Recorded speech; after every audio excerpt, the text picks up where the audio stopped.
afternoon everyone. Today I am going to deal with the topic scheduling. Before going to the topic scheduling, let us discuss what is a schedule, what is an hour. I think you people may have heard the term hour. We may have heard some acts which will be passed in the parliament, which is for the betterment of our society. Act. Can you please tell me the definition of act? Okay, I will tell the definition of act. It is nothing but a set of what we can say rules and regulations for the betterment of a particular aspect, or to what we can say for the betterment of a society, whatever be the existing situations. By the implementation of act, we can what we can say we can modify the existing situation into a better situation.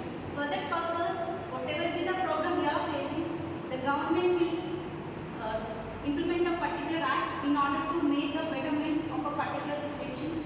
In the same case, coming to our pharmacy field, there is especially a particular act name called as a Drugs and Cosmetics Act. From the name, we can know that the act is especially related to the drugs and cosmetics, which plays a very crucial role in our health sector. We cannot prepare any drug, any cosmetics of our choice because they have an impact on our health. Coming to the topic scheduling, it is a part of Drugs and Cosmetics Act. Before going to the topic directly, I will tell you what is meant by schedule. As I said, it is like an act which includes certain rules and regulations to be followed, procedure to be followed in order to meet a particular goal. Coming to the schedule, it is entirely related to the good manufacturing practices. Can you people tell me what do you mean by manufacturing? Okay, it is nothing but from the taking the raw material to finally packing of a product. All these aspects will come under manufacturing. Coming to the scheduling, this schedule is entirely related to how the manufacturing activities should be done in a particular industry in order to meet the goal of a safe and efficacious product. As we people, we cannot play with the health of a public, right? So we need to take care of a certain precautions. We need to follow certain rules and regulations to produce that a safe and efficacious product. All these rules will be given in the schedule. And initially, schedule N is called with the name Good Manufacturing Practices. From the year 1988, it came into the force.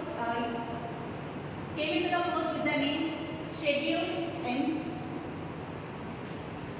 Again, Schedule N, it is a vast area. Manufacturing cannot be restricted to a single phase. So we have divided the Schedule N into three phases: 1, 2, and 3. Schedule N is especially related to the homeopathic preparations. Schedule N is related to the cosmetics, and Schedule N3 is particularly related to the medical devices.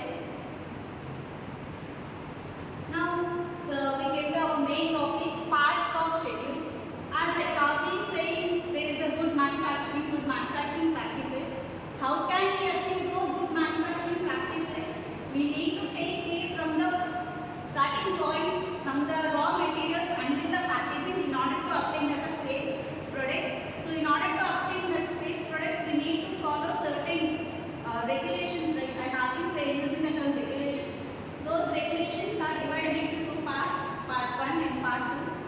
Part 1 is especially related to the GMP for premises and raw materials. Part 2 is dealing with plant and equipment. Again, there are subcategories of these parts. Part 1A, B, C, G, E and F. Part 1 is especially in detail, it will deal with requirements for manufacturing of sterile products like parenterals and ophthalmics, which requires a special care. Part 2 is dealing with the solid dosage forms like tablets, capsules. Part 3 is deals with liquid dosage forms. Part 4 deals with products which are applied externally like ointments, paste, creams. Part 5 is dealing with the gaseous dosage forms like metered dose inhalers. And part 6 is especially related to the manufacturing of bulk drugs. Okay, we have been saying we need to maintain good manufacturing practices from the raw material to the final product. There are certain situations we have to consider in that manufacturing, which mainly include location and surroundings, production area, warehousing area, ancillary area, quality control area, okay, personal, health, clothing and sanitation of worker, raw material management, documentation, records, labels, all these aspects. We need to take care of it, each and every these aspects in order to obtain a better product. Let us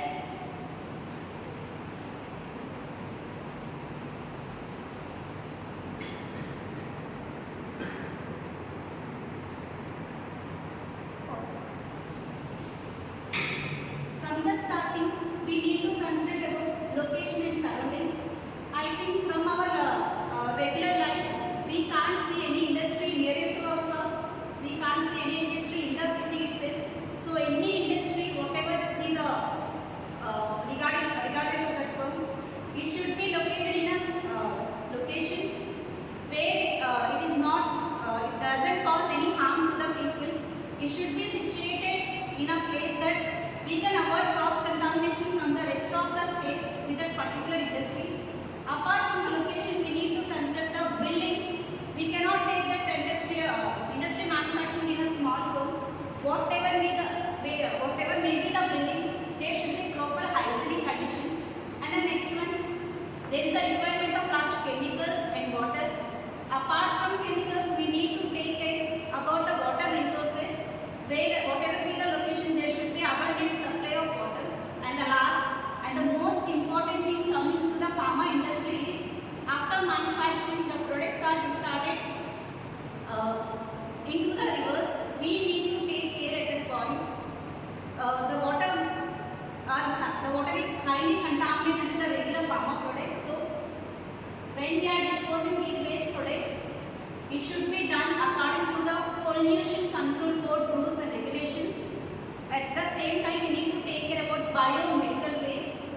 Regarding any hazardous substances, we need to segregate from the rest of substances. Coming to the warehousing area, warehousing is nothing but a storehouse.